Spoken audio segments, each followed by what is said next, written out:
नं चैव नरोत्तमं देवीं सरस्वतीं व्यासं ततो जयमुदीरयेत् नष्टप्रायेषु भद्रेषु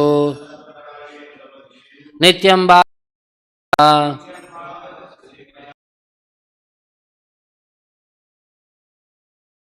भवति नैष्टिकी. Reading from Srimad Bhagavatam, Canto 3, Chapter 14, text number 13 to 15. Pura Pita Naha Bhagavan Pura Pita no Bhagavan Dakṣaha Duhitirvatsalaha Daksho Duhitirvatsalaha Kam Vrinita Varam Vatsa Kam Vrinita Varam Vatsa Iti Aprachata Naha Pratak Iti Aprachata Naha Pratak Purapitano Bhagavan Daksho Duhitirvatsalaha Kam Vrinita Varam Vatsa Iti Aprachata Naha Pratak Purapitano Bhagavan Daksho Duhitirvatsalaha Kam Vrinita Varam Vatsa Iti Aprachata Naha Pratak.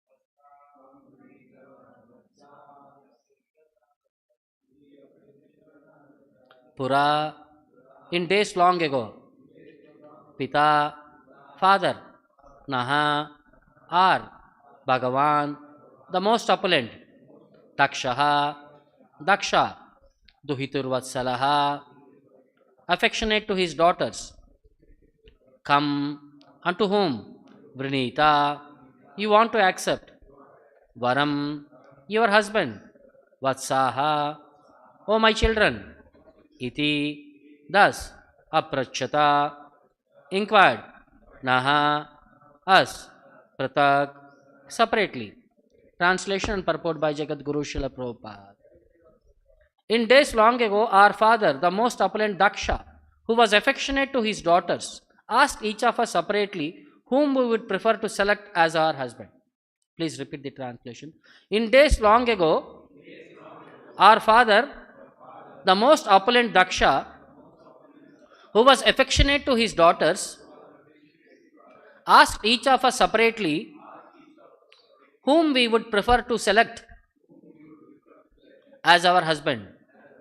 Purport by Srila Prabhupada. It appears from this verse that free selection of a husband was allowed by the father, but not by free association. The daughters were asked separately to submit their selection of a husband who was famous for his acts and personality. The ultimate selection depended on the choice of the father. Next two verses, I'll recite myself.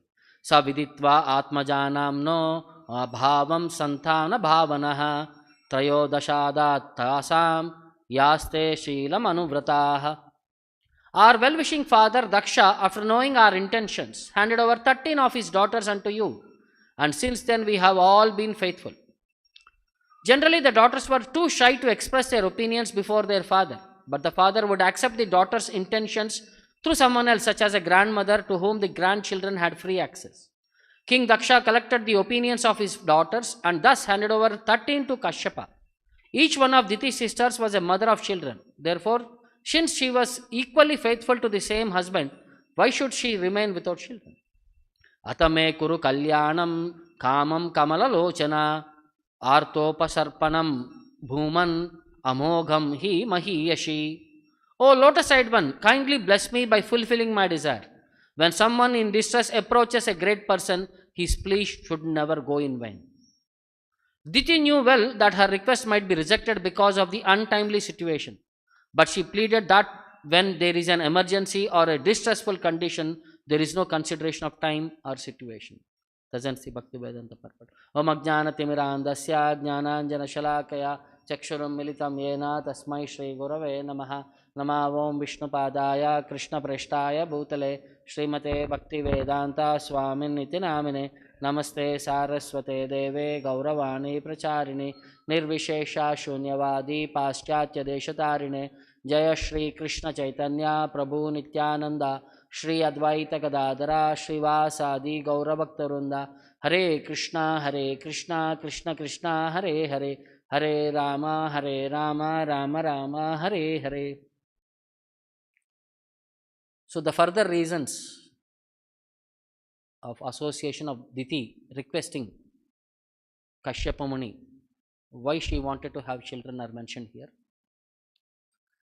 So she is saying, Pura Pitano Bhagavan Daksho Duhitur Vatsalah.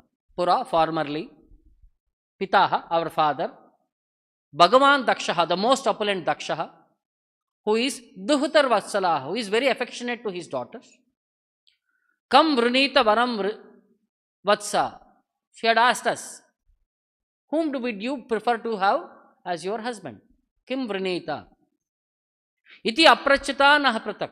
He did not put a group meeting and he did not ask there. He had inquired separately from each of us, understanding what our inclinations are. So then, Sa Viditva Atmajanamno, so understanding of his daughter's intentions. Bhavam Santana Bhavanaha. So, understanding the children's intention, their inclinations. Trayodasha Ada Tasham. Of all his daughters, 13 daughters. Yaste Sheelam Anuvrataha were handed over to you. And from that day, Sheelam Anuvrataha, we have been faithfully following you. Sheela means character. So by faithfully, by chastely, we have been serving you. All 13 of us.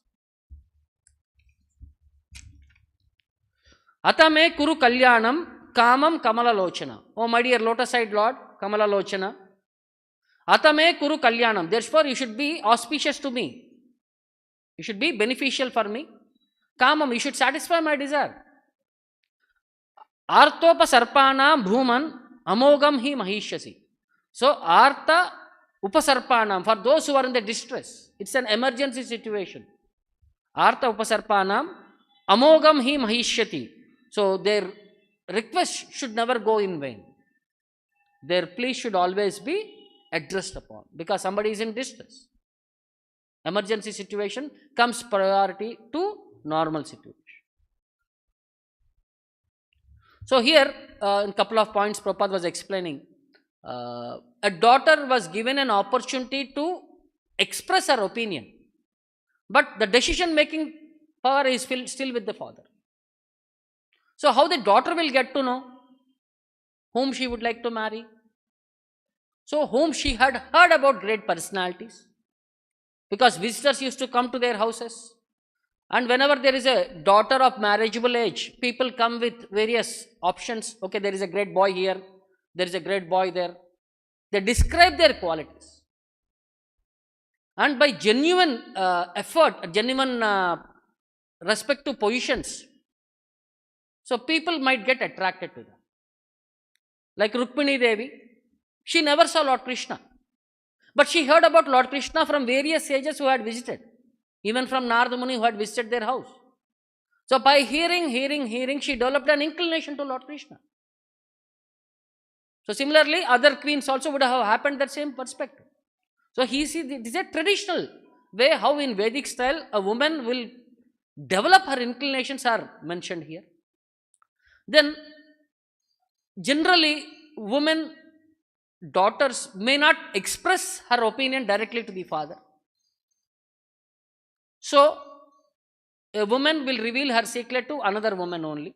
In that perspective, here it is mentioned, father will get the opinion through somebody else, either through their close friends or elderly grandparents, grandmother, where they had free access and where they opened their mind, so father could collect the opinion, so that he could appropriately take decision for. And finally also, Diti knew very well that her request might be rejected because it is an untimely desire. But she pleaded when there is an emergency, there is no consideration of time or situation.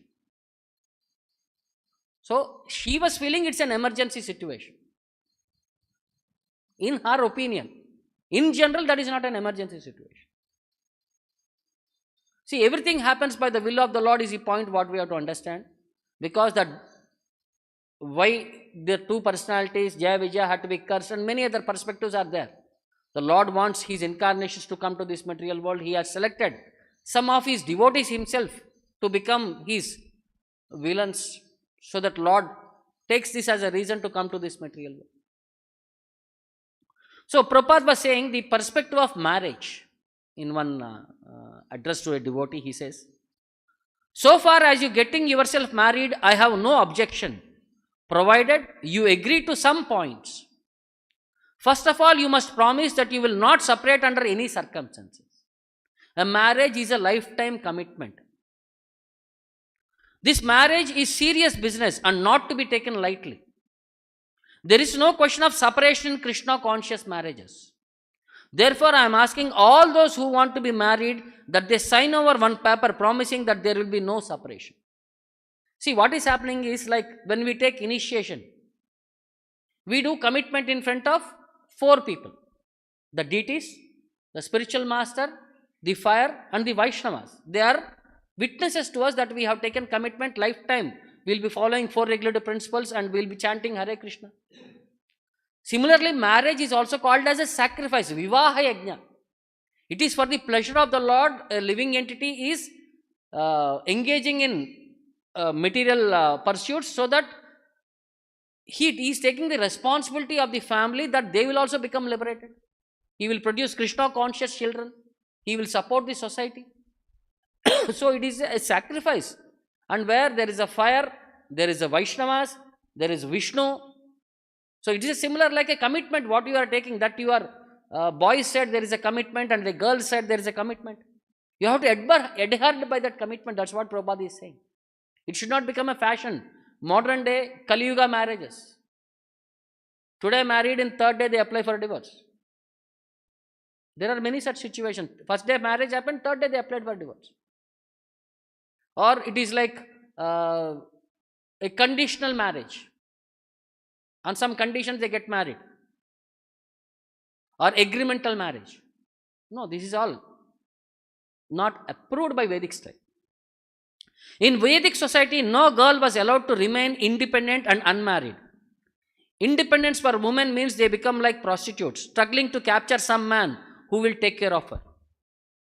In this way, the so-called independent woman had to work very hard to make herself attractive by artificially wearing cosmetics, miniskirts and so many other things. Formerly, a girl would be married to a suitable boy at very early age. But although a girl was married early, she did not stay with her husband immediately, but was gradually trained in so many ways, how to cook, how to clean, how to serve her husband in so many ways, up to the time of her puberty. So all the time there was no anxiety, because a girl would know I have got a husband, and a boy would know I have got this girl as my wife. So therefore, when the boy and girl would come of certain age, there is no chance of illicit sex life. And the psychology is that the first boy a girl accepts in marriage, that girl will completely give her heart to that boy. So thus, if a girl gets a good husband, one who has accepted a bona fide spiritual master and is firmly fixed up in his service, automatically the wife of such a good husband inherits all the benefits of his spiritual advancement. So this is called as Ardha Angi. What is that Ardha Angi? She shares half the results of these pious merits of the husband.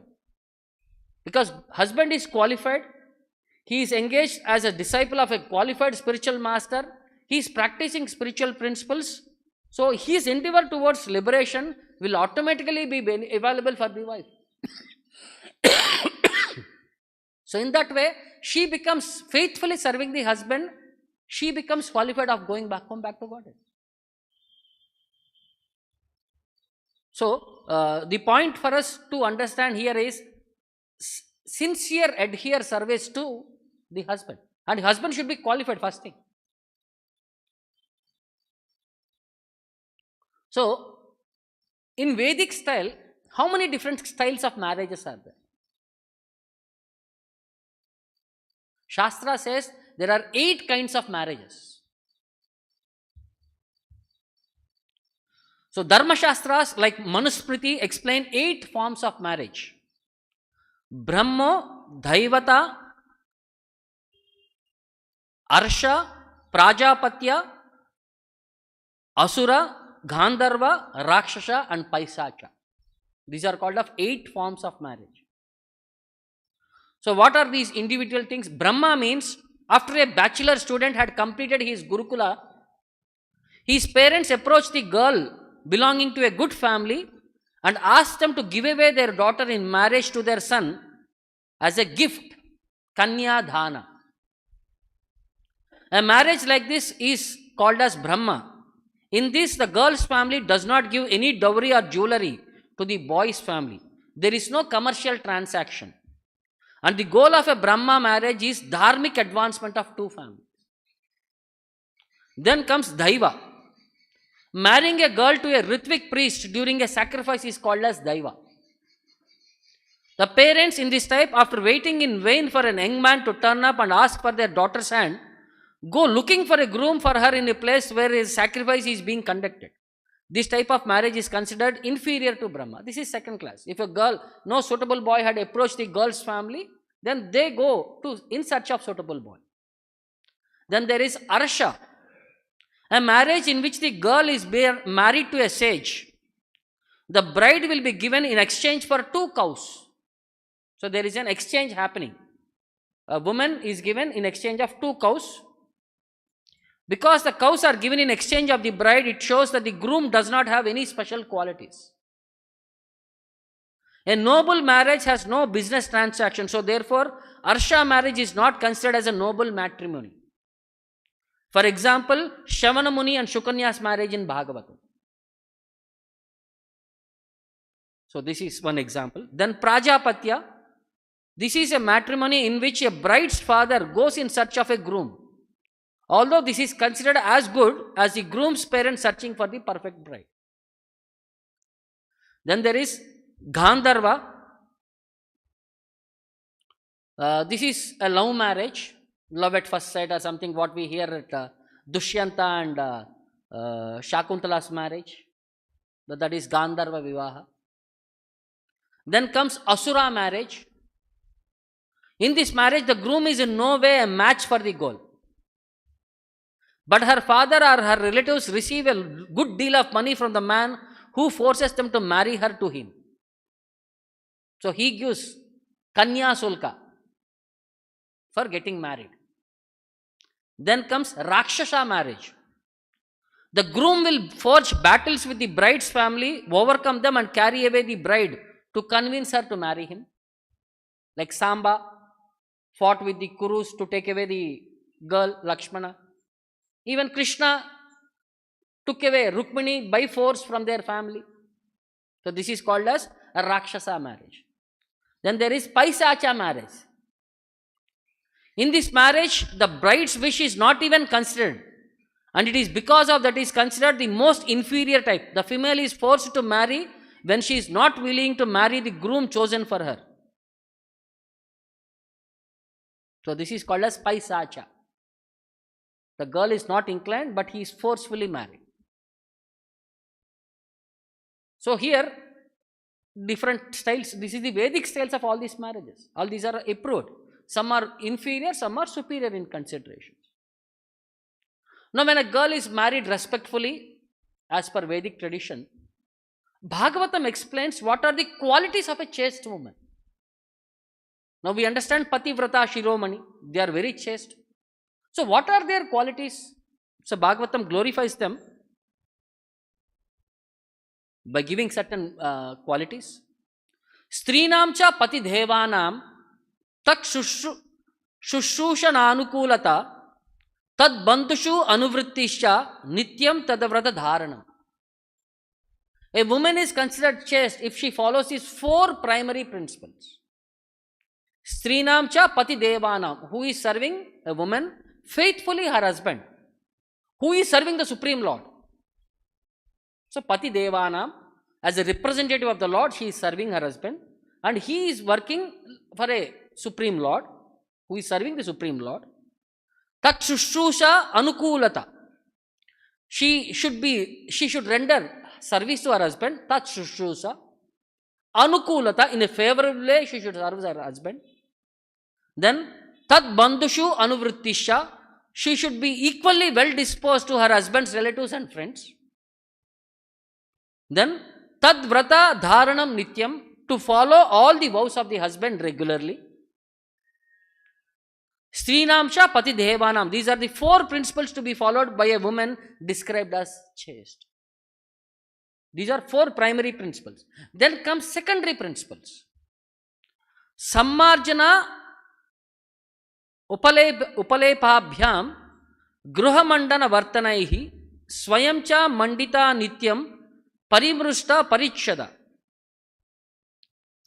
So, sammarjana, she should clean the house very, very nicely.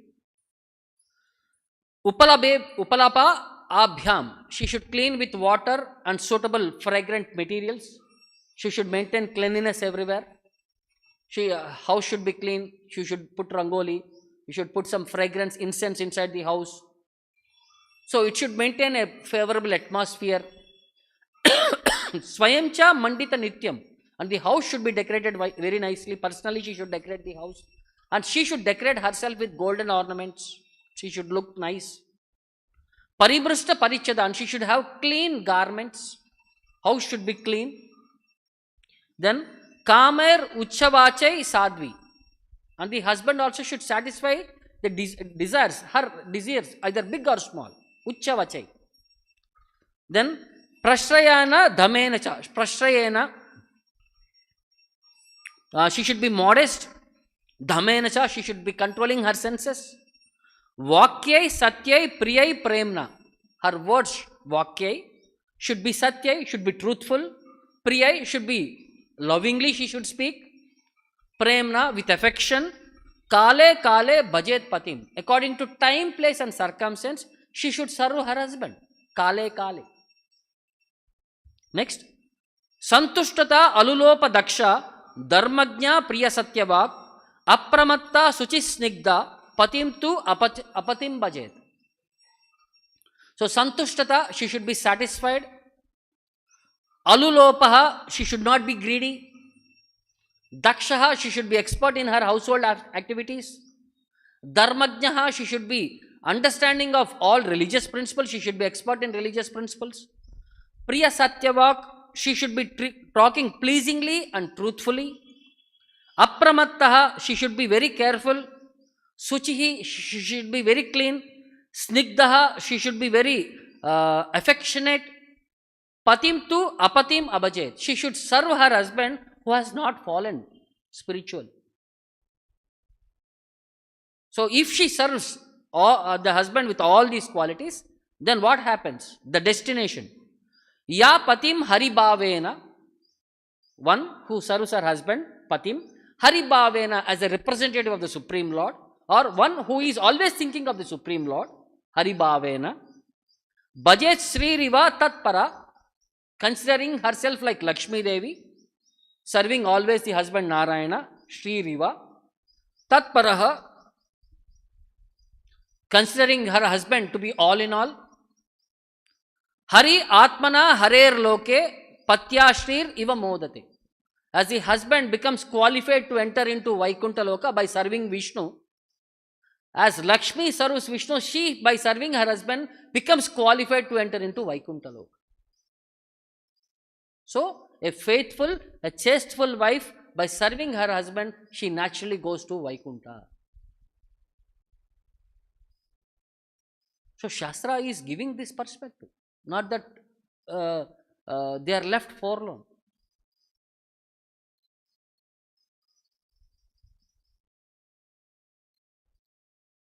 So, there was one story in Narasimha Purana which explains the glories of a chaste wife. and the problem with having pride. So there was one righteous Brahmana by name Kashyapa, who had mastered all the scriptures and Vedas, and he was very expert in explaining them also. He was very disinclined to perform another's duty, so he was daily absorbed in worship of Lord Narasimha, and was always performed in performing yajnas. So every morning and evening he would offer oblations, and he would always show respect and hospitality to all the brahmanas and guests who visit to that sacrifice. So his wife's name was Savitri, a highly minded lady, a very chaste lady.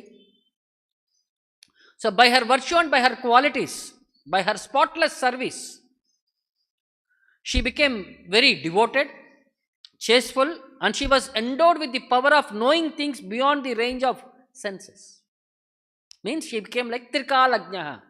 She knows past, present and future, just by serving her husband. In the meantime, there was one more brahmachari whose name was Yajna Sharma, living in a land of Koshala, a sincere brahmana who was always performing his duty. He had a good wife by name Rohini, who was also endowed with all good qualities. So they, by performing their duties over a period of time, they had a son by name Deva Sharma. The father taught him all the Vedic rituals, all the mantras. At the age of 8, he was given Upanayana also. Then he was taught how to perform Vedic sacrifices. Over a period of time, father passed away when the child and the child was very small only. So now both the wife and son were grieving for the situation, but they can't do anything. They have to accept the reality. So this boy thought, now it is time for me to go around for pilgrimages, meet various people, and increase my tapasya. So he left the mother, single mother, and he went away. So generally it is a principle, a mother will not commit sati sahagamana if the husband's representation is in the form of a son. If there is no children, then she would have entered sati sahagamana and went away with the husband's perspective. But son is a representative of the husband, so she can never commit sati sahagamana. She was living.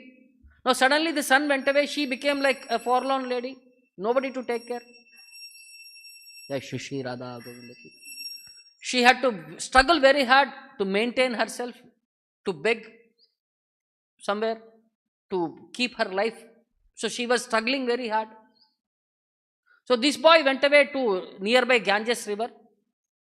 After roaming everywhere, he sat down at a place and he started engaging in tapasya there. So one day in the afternoon, he left his clothes on the shore. He went to take bath. So then couple of birds, a crow and a crane had come there, and they picked up his dhoti and started flying him. So he became very angry. Then he started scolding them, and out of fit of anger, he was staring his red hot eyes onto the birds. So the birds, fearing the situation, threw the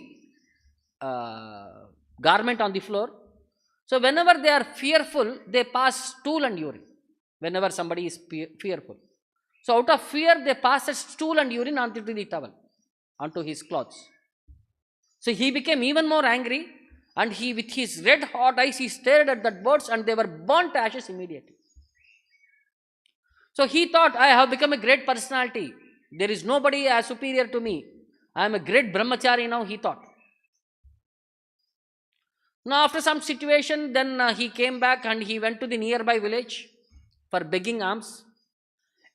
He came to the house of this Brahmana Kashyapa and Savitri, and he said, "Oh mother, bhavati bhikshandehi."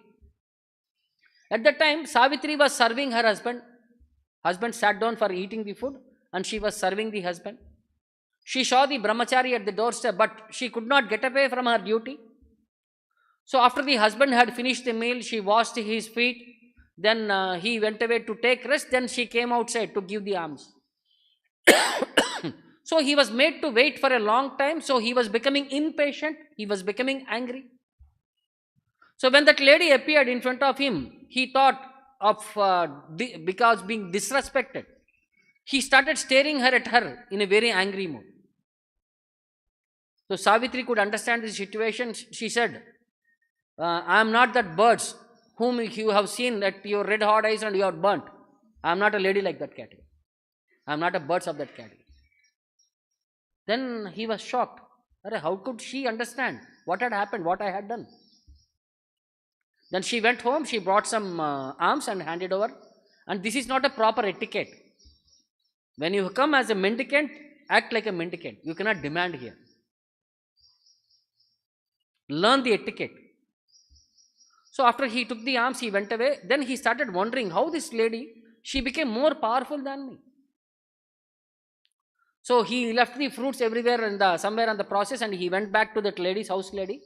And after now the husband has sleeping and he has taken rest, the lady had finished her lunch and she was free. Then he had asked her, "Oh my dear mother, how is that you are able to understand what had happened, what I had done? So please explain to me how you have become qualified." Then the lady started explaining that the duty of a faithful wife is to serve her husband at all times and all circumstances. I do not know anything beyond this perspective. I always support my husband in his spiritual activities and I take care of his situations. And by serving, all these things have been bestowed upon me. It is not that artificially I had been working in the direction to achieve some powers or something like that. So then she said, what is problem with you? You have become proud of your austerities. And you have killed 2 innocent birds. See, it is the nature of the birds to take away something. So for that purpose, you cannot kill them by your rashless behavior. And it is one more thing is that your mother has been struggling hard to maintain herself. It is your responsibility to take care of your elderly mother. So why you have left your elderly mother? What is the point of achieving success? You are roaming everywhere, but you are left your forlorn mother, because of which all your austerities have gone for a toss. By staring at your red hot eyes with me, and that red hot eyes on that birds, you have lost all your austerity and tapasya. Now you are destined to go to hell because of your sinful tendency. When he heard these words, he became very alerted. He begged forgiveness from her and he requested how to come out of this situation. She said, you have to go back to your place, take care of your mother till she is alive. In the meantime, there will be one more Brahmana who will come to you to offer his beautiful daughter to you, who has been destined to become your wife. And both of you engage in devotional service to the Lord. Over a period of time, you will get one good son who will carry your lineage. And once your wife passes away, then you can accept the Tridanda Sannyasa and you can engage yourself fully dedicated to the service of the Lord. So when he heard the instructions, he became very alert and he requested permission from her. He went back home, served his aged mother. In the meantime, got married. They had a son, and over a period of time, wife passed away. Then, seeing the responsibility, then he handed over the son for training, and he went away to accept the Tridanda Sannyasi Dharma, and he committed himself to Lord Narasimha.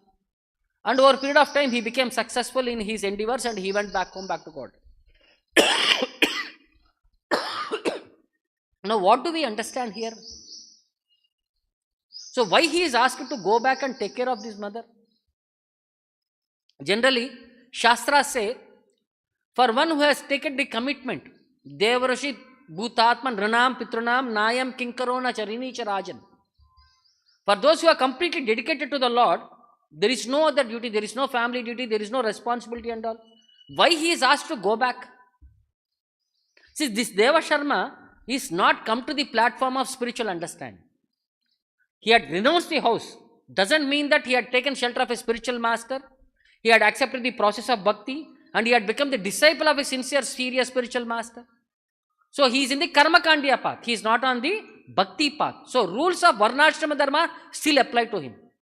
For those who are on the bhakti path, who have dedicated completely to the spirituality of the Supreme Lord, for them material rules do not apply. So since he is on the material considerations, he had to follow the material rules.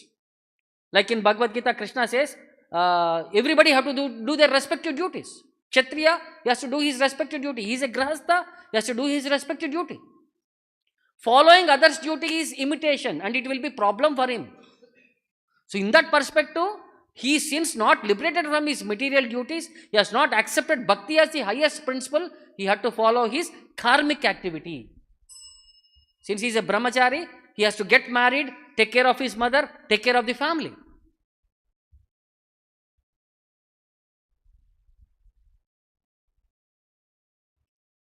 Like in Bhagavatam, Krishna says to Uddhava, Tavat karmani kurvita na nirvidhyeta yavata matkata shravanadova shraddha yaman na jayate. So, tavat karmani kurvita, as long as one is not detached from fruitive activity and material enjoyment, and as long as one has no faith in devotion to Krishna, beginning with the process of hearing and chanting his glories, one has to act according to the religious principles of karma or varnashrama dharma. So since he has not taken the complete bhakti perspective, he had to execute his material duties. Varnashrama rules he had to follow. And further also is, sve sve adhikaraya nishta saguna prakritiitaha viparyayastu doshaha syad ubayor esha nishyaha. Being fixed in the position for which one is qualified is virtuous. The opposite, accepting a position for which one is unqualified, is irresponsible and is considered impious. Like a kshatriya, he has to do his kshatriya duty. He cannot imitate brahmana's duty. Following one's duty is always good. Not following one's duty is sinful activity. So this is the definite conclusion. So by acting according to the position of the Vedic system of varnashrama dharma, Deva Sharma gradually developed genuine detachment. By taking shelter of the order of sannyasa, and in the end he achieved the spiritual abode of the Lord. So the commitment is to always adhere to the rules and regulations, to that respect to ashrama dharma. So once one is liberated from material obligations, then for him devotional rules material rules do not apply to him. So here we understand, just by serving her husband faithfully, a woman was able to become like a great sage, trikalajnaha. So materially certain things are being set as a system, how a person can advance in his spiritual life, and how a woman, a devoted lady, can advance in her spiritual life also. So further technical details we will understand in the future verses. I will stop here. Any questions or doubts? ग्रंथराज Shrimad Bhagavatam की, जगत गुरु श्रील प्रभुपाद की, हिताय गौर Premanand. Hare temple వారి మరో అపురూప కానుక హరే కృష్ణవాణి ఆధ్యాత్మిక మాసపత్రిక. ఇప్పుడు mobile app ద్వారా కూడా సులభంగా పత్రికలు చదువుకునే సౌకర్యం, వార్షిక సభ్యత్వం, భగవద్గీత, భాగవత ప్రవచనాలు, స్ఫూర్తి సందేశాలు, ఇంకా మరెన్నో సదుపాయాలతో హరే కృష్ణవాణి మొబైల్ యాప్ నేడే డౌన్లోడ్ చేసుకోండి. మరిన్ని వివరాల కోసం కాల్ చేయండి 91